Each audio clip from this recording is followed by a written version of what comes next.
Hello everyone, हमने previous 2 lectures के अंदर इंडेक्स क्वेश्चन डिस्कस किए थे एनसीईआरटी के क्लास 10 के। तो आज हम इसके बैक एक्सरसाइज स्टार्ट करने लगे हैं। तो बैक एक्सरसाइज के फर्स्ट 3 तो एमसीक्यूज हैं। अगर आपने कर लिए तो वेल एंड गुड, अगर नहीं किए तो do let me know in the comment section. So हम क्वेश्चन नंबर 4 से स्टार्ट करें। What is a balance chemical equation? Why should a chemical equation be balanced?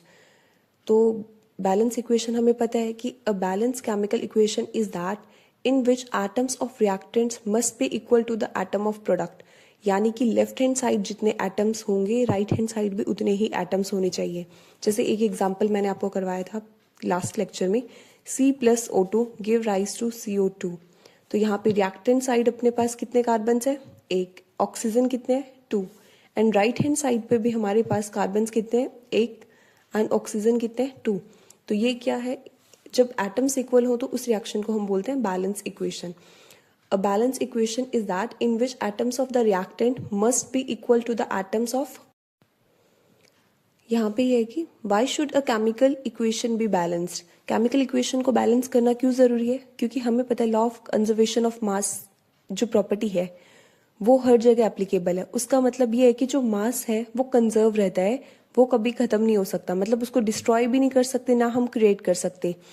Balancing is necessary to follow the law of conservation of mass which says that mass can neither be created nor be destroyed.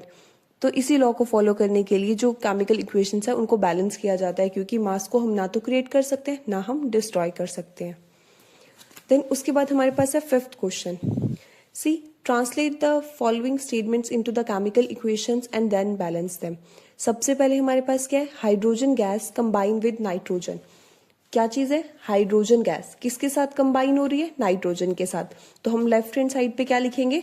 Hydrogen H2 किसके साथ combine हो रही है? Nitrogen, यानी कि N2। मिलके बन क्या रहा है हमारे पास? अमोनिया। अमोनिया का फॉर्मूला हमें पता है क्या होता है? NH3। तो क्या ये रिएक्शन बैलेंस है? तो देखो, लेफ्ट हैंड साइड पे अपने पास 2 हाइड्रोजन है, राइट हैंड साइड पे अपने पास कितने? 3 हाइड्रोजन है। यहाँ पे नाइट्रोजन 2 है, यहाँ पे नाइट्रोजन 1 है। तो लॉ क्या कहता है कि सबसे पहले हमने किसकी बैलेंसिंग करनी है? मेटल्स की। उसके बाद किसकी करनी है? नॉन मेटल्स की।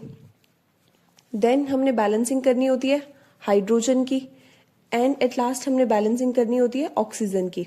तो अब इसमें मेटल तो कोई है नहीं हमारे पास, बचा क्या? Non metal. तो हम क्या करेंगे? नॉन मेटल की बैलेंसिंग। तो यहाँ पे हम 2 लगा दें, तो नाइट्रोजन हमारे पास बैलेंस हो गया। अब हाइड्रोजन चेक करो। अब हाइड्रोजन राइट हैंड साइड पे हमारे पास हाइड्रोजन 6 हो गए। तो यहाँ पे अगर हम 3 से मल्टीप्लाई कर देंगे तो ये वाली रिएक्शन हमारी क्या हो जाएगी? बैलेंस हो जाएगी। आई होप ये क्लियर होगा। देन नेक्स्ट एग्जाम्पल है हमारे पास क्या? Hydrogen sulphide gas burns in air to give water and sulphur dioxide. कौन कौन सी चीजें कंबाइन हो रही है? Hydrogen. Hydrogen sulphide gas burn हो रही है। बर्न किसकी प्रेजेंस में होती है? याद रखना, ऑक्सीजन की प्रेजेंस में। तो सबसे पहले लिखेंगे hydrogen sulphide, that is H2S। ठीक है, प्लस बर्न किसकी प्रेजेंस में होती है? ऑक्सीजन। तो हमने लगा दिया O2। गिव राइज टू, बन क्या रहा है हमारे पास? Water and sulphur dioxide, that is H2O plus SO2। ये चीज क्लियर है? रिएक्शन लिखनी आती है ना आपको? देखो, इसके ऊपर क्या था? हाइड्रोजन के ऊपर +1 चार्ज था, सल्फर के ऊपर होता है -2 चार्ज। मैंने बोला था 20 तक वैलेंसीज याद कर लेना। अगर आपको वैलेंसीज नहीं पता तो मेरे को बता देना, नेक्स्ट लेक्चर में मैं आपको वैलेंसीज डिस्कस कर दूंगी। यहाँ पे हाइड्रोजन के पास क्या होता है? +1 चार्ज। सल्फर की वैलेंसी कितनी होती है? -2। तो ये 2 इधर जाएगा और ये 1 इधर जाएगा, तो इसलिए अपन ने H2S लिखा है सल्फर हाइड्रोजन सल्फाइड को। ठीक है, अब हमने क्या करना है? इस रिएक्शन को बैलेंस करना है। बैलेंस करने के लिए सबसे पहले हम क्या करेंगे? मेटल की। मेटल अपने पास है नहीं, सल्फर नॉन मेटल है। सबसे पहले सल्फर को बैलेंस कर लेते हैं। तो दोनों साइड क्या है? सल्फर 1 है, सल्फर 1 है, बैलेंस है ऑलरेडी। उसके बाद हम किसकी बैलेंसिंग करते हैं? हाइड्रोजन की। तो लेफ्ट हैंड साइड पे अपने पास कितने हाइड्रोजन है? 2। एंड राइट हैंड साइड पे कितने हाइड्रोजन है? 2। ये भी अपने पास बैलेंस है, इसको जरूरत नहीं है बैलेंस करने की। देन उसके बाद हमारे पास ऑक्सीजन कितने हैं लेफ्ट हैंड साइड पे? ये भी 2 है। राइट हैंड साइड पे भी ऑक्सीजन कितने हैं? राइट हैंड साइड पे ऑक्सीजन अपने पास 3 है। तो इसको बैलेंस करने के लिए हम क्या करेंगे? अगर इसको 3 बनाना है, इसको एक तो हम ये भी कर सकते हैं 3/2 कर दें, तो 2 से 2 कट के ऑक्सीजन हो जाएंगे 3। बट अगर आप डिवाइड में 2 लेके जाएंगे तो ये रिएक्शन सुटेबल नहीं होगी, क्योंकि फ्रैक्शन में रिएक्शन को नहीं छोड़ सकते, हमें रिएक्शन को प्रॉपर नंबर की फॉर्म में छोड़ना होता है, इंटीजर्स की फॉर्म में। तो हम यहाँ पे क्या करते हैं, 3 से मल्टीप्लाई कर देते हैं। 3 से मल्टीप्लाई करने पे जो ऑक्सीजन है वो यहाँ पे कितने हो जाएंगे अपने पास 6, एंड राइट हैंड साइड पे क्या है, अभी भी 3 है। राइट हैंड साइड पे हमें 6 ऑक्सीजन करने के लिए क्या करना पड़ेगा, अगर हम इसके साथ 2 मल्टीप्लाई कर दें एंड इसके साथ भी क्या कर दे 2 मल्टीप्लाई, तो अपने पास ऑक्सीजन कितने हो गए 4 ये हो गए 2 ये हो गए, ऑक्सीजन कितने हो गए 6 हो गए। बट एक चीज देखो, यहाँ पे हाइड्रोजन 4 हो गए और सल्फर भी 2, तो इस रिएक्शन को भी हम क्या कर देंगे 2 से मल्टीप्लाई, तो ये हमारे पास रिएक्शन क्या हो जाएगी, बैलेंस हो जाएगी।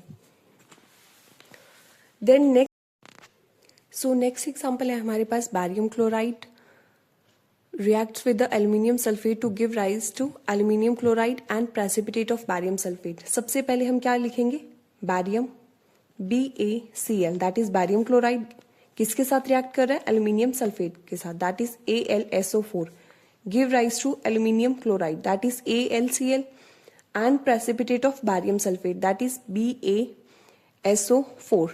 अब क्या करना है, बैरियम के ऊपर होता है +1 चार्ज, +2 चार्ज, एंड क्लोरीन के ऊपर होता है -1 चार्ज, तो ये यहाँ पे आ जाएगा और ये यहाँ पे, क्लियर है।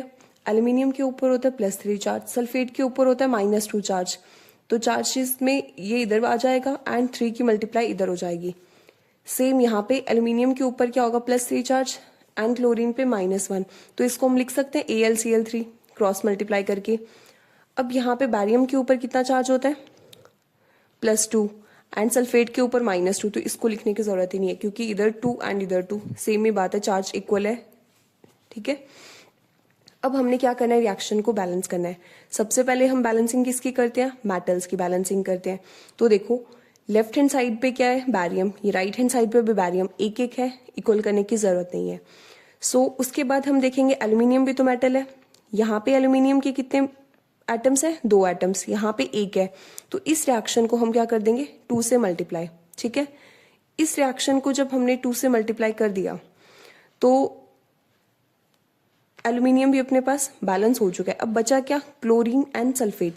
अब देखो लेफ्ट हैंड साइड पे क्लोरीन के कितने हैं, 2 एटम्स, राइट हैंड साइड पे क्लोरीन के कितने हैं, 6 एटम्स, ये नॉन मेटल है तो इसको बैलेंस करेंगे। तो अगर हम यहाँ पे 3 लगा दें तो क्या क्लोरीन बैलेंस हो गया। बट एक चीज देखो, क्लोरीन तो बैलेंस हो गया, बट बैरियम के मॉलिक्यूल्स कितने हो गए, एटम्स कितने हो गए 3, तो हम क्या करेंगे यहाँ पे 3 से मल्टीप्लाई कर देंगे, तो ये क्या बन गया 3 बैरियम सल्फेट। अब यहाँ पे सल्फेट के भी 3 मॉलिक्यूल्स हो गए, सल्फेट के यहाँ पे भी 3 थे, तो ये रिएक्शन अपने पास क्या होगी, बैलेंस हो गई। आई होप ये आपको क्लियर होगा। उसके बाद नेक्स्ट एग्जाम्पल है हमारे पास डी, 5th क्वेश्चन का ही।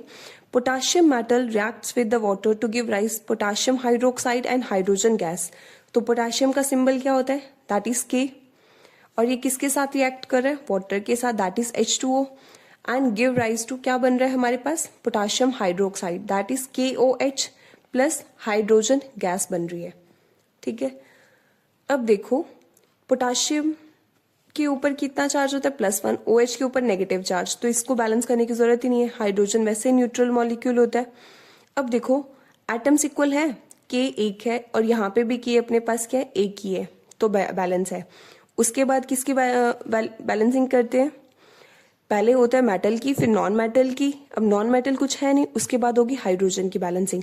तो राइट हैंड साइड पे, प्रोडक्ट साइड पे अपने पास कितने हाइड्रोजन है, 3 हाइड्रोजन, एंड यहाँ पे कितने हाइड्रोजन है, 2 हाइड्रोजन है। सो हमने क्या किया, राइट हैंड साइड पे 3 हाइड्रोजन थे, लेफ्ट हैंड साइड पे अपने पास 2 हाइड्रोजन थे, तो अपन ने क्या किया, इधर 2 से मल्टीप्लाई कर दिया, तो यहाँ पे कितने हाइड्रोजन हो गए 4, तो इधर भी हम क्या करेंगे 2 से मल्टीप्लाई कर देंगे, तो 2 हाइड्रोजन ये हो गए और 2 ये, टोटल कितने हो गए हाइड्रोजन, 4 हो गए।